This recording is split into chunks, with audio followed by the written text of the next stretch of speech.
लोकसभा चुनाव को लेकर लगातार प्रचार बड़े जोरों पर है। आज सुनाम में सीएम भगवंत मान पहुंचे थे लोकसभा उम्मीदवार मीत हेयर के हक में प्रचार करने। हमारे साथ कैबिनेट मिनिस्टर अमन अरोड़ा लोकसभा उम्मीदवार मीत हेयर में मौजूद है। सर, आपसे पहले जानना चाहेंगे, आज सीएम मान यहां पहुंचे थे, हालांकि बड़ा चौतरफा इस बार मुकाबला, बड़ा टफ मुकाबला है, किस तरीके से चल? कोई चौतरफा मुकाबला नहीं है जी। जैसे 2 सालों में भगवंत मान जी की सरकार ने काम किए, पिछले 70 साल में नहीं हुए।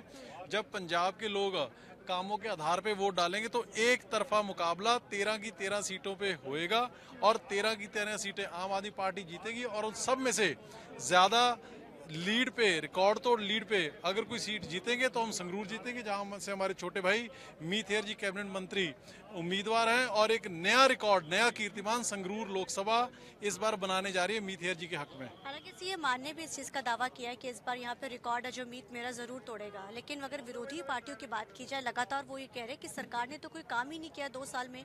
2 साल में वो चीजें नहीं हो सकी जो सरकार को करनी चाहिए, सिर्फ बातें गिनाई जा रही है। विरोधियों का तो काम है कहना, कुछ तो लोग कहेंगे, लोगों का काम है कहना। पिछले 2 साल में आप उनको एक काम कीजिए, उनको ओपन चैलेंज मैं अपनी तरफ से देता हूं कि विरोधी पार्टी का कोई लीडर, कोई रिस्पॉन्सिबल लीडर डिबेट कर ले और बता दे कि पिछले 70 साल में क्या हुआ और 2 साल में क्या हुआ है। सो इस करके उनको कहने दो, 4 तारीख को पंजाब के लोग उनको इस बात का जवाब दे देंगे। सर ने जैसे कहा, आपका भी प्रचार लगातार जारी है, कैसे इस समय प्रचार? पहले मंत्री के रूप में करते थे एमएलए के, अब आप लोकसभा उम्मीदवार हैं। देखिए, बहुत अच्छा प्रचार चल रहा है और बहुत अच्छी सपोर्ट लोगों से मिल रही है। और जैसे अमन जी ने कहा कि जीतेंगे तो हम 13 की 13, लेकिन सबसे बड़ी लीड संगरूर में से आम आदमी पार्टी की आएगी। आपने संगरूर का दावा किया जा रहा है, हालांकि बठिंडा का जिक्र भी बड़ा आज स्टेज पे होता रहा, अकालियों का जिक्र है, टक्कर किसको मानते हैं? इनकी टक्कर है कि दूसरे नंबर पर कौन आएगा। पहले नंबर पर आम आदमी पार्टी आना जीता है। लेकिन हाँ बताइए। नहीं, आप बोलो।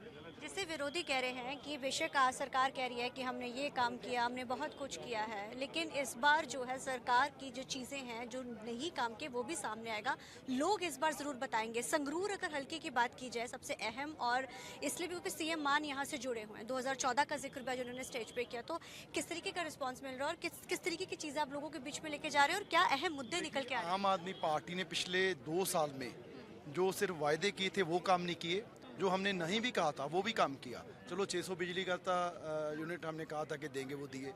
जो नहरी पानी है, हमने कहीं कमिटमेंट नहीं की थी, लोगों से वायदा नहीं किया था, वो भी दे रहे हैं। 14 टोल प्लाजा पूरे पंजाब में बंद किए गए और पूरे देश भर में पंजाब पहला ऐसा स्टेट है जिसने टोल प्लाजे बंद किए। और आज हमारे जो विपक्ष के लोग हैं वो कह रहे हैं कि जी इनका तो टाइम खत्म हो गया था। टाइम अकाली दल के टाइम में भी खत्म हुआ, कांग्रेस के टाइम में भी खत्म हुआ, लेकिन जो करोड़ों रुपए की रिश्वत थी उसको रिजेक्ट करने के लिए, पैसे को रिजेक्ट करने के लिए किसी का कह लो कोई ईमानदार आदमी चाहिए था, वो सिर्फ भगवंत मान जी हैं जिन्होंने 14 टोल प्लाजा पंजाब में बंद किए। और अनेकों ऐसे काम हैं। एसएसएफ आज वो सड़क सुरक्षा फोर्स है ना, हम वो पूरे पंजाब में गाड़ियाँ आप देखोगे नेशनल हाईवेज पर, स्टेट हाईवेज पर खड़ी हैं। हमने कहीं कहा नहीं था, कोई प्रॉमिस नहीं था, पोल प्रॉमिस कि जी हम ऐसी कोई नई कोई पॉलिसी लेके आएंगे। लेकिन आज उससे आज के मतलब की रिपोर्ट भी है एक न्यूज़पेपर में कि 5800 जाने पिछले 3 महीनों में पूरे पंजाब में बची है। आज उसकी इम्पोर्टेंस एक माँ को पता है जिसके बच्चे की जान बची, उन बच्चों को पता है जिसके पिता की जान बची। मतलब कि ऐसे अनेकों काम किए हैं जो लोगों के लिए फ़ायदेमंद हैं और उसी वजह से आज पूरे संगरूर के लोग और पूरे पंजाब के लोग आम आदमी पार्टी के साथ। लगातार दलवीर गोल्डी को लेकर बयानबाजी कर रही है, कह रही है कि इस तरीके की राजनीति दलवीर गोल्डी को नहीं करनी चाहिए। कई हम लोगों ने उसको सीटें दी, 3 बार उसको पंजाब से जिताया लोगों ने, और लोगों ने उसको, हम लोगों ने कांग्रेस पे, लेकिन ये जो राजनीति की है उसने बड़ी गलत की। देखिए, अगर आप किसी का अपमान करोगे और आप अगर किसी नौजवान को, जब तो मुश्किल टाइम होगा तो आप कहोगे कि आप जाके लड़ो, है ना। जब बाई इलेक्शन थी तब तो गोल्डी को लड़वा दिया, और आप गोल्डी पिछले 2 साल से काम कर रहा था और आज के टाइम बोल दिए कि जी बड़ा लीडर यहाँ चाहिए। बड़ा लीडर कह के मुझे लगता है कि गोल्डी जी का अपमान उस समय किया, और जब बड़े लीडर की ज़रूरत थी बाई इलेक्शन में तब कोई यहाँ आकर कोई कांग्रेस का सीनियर लीडर ने कंटेस्ट नहीं किया।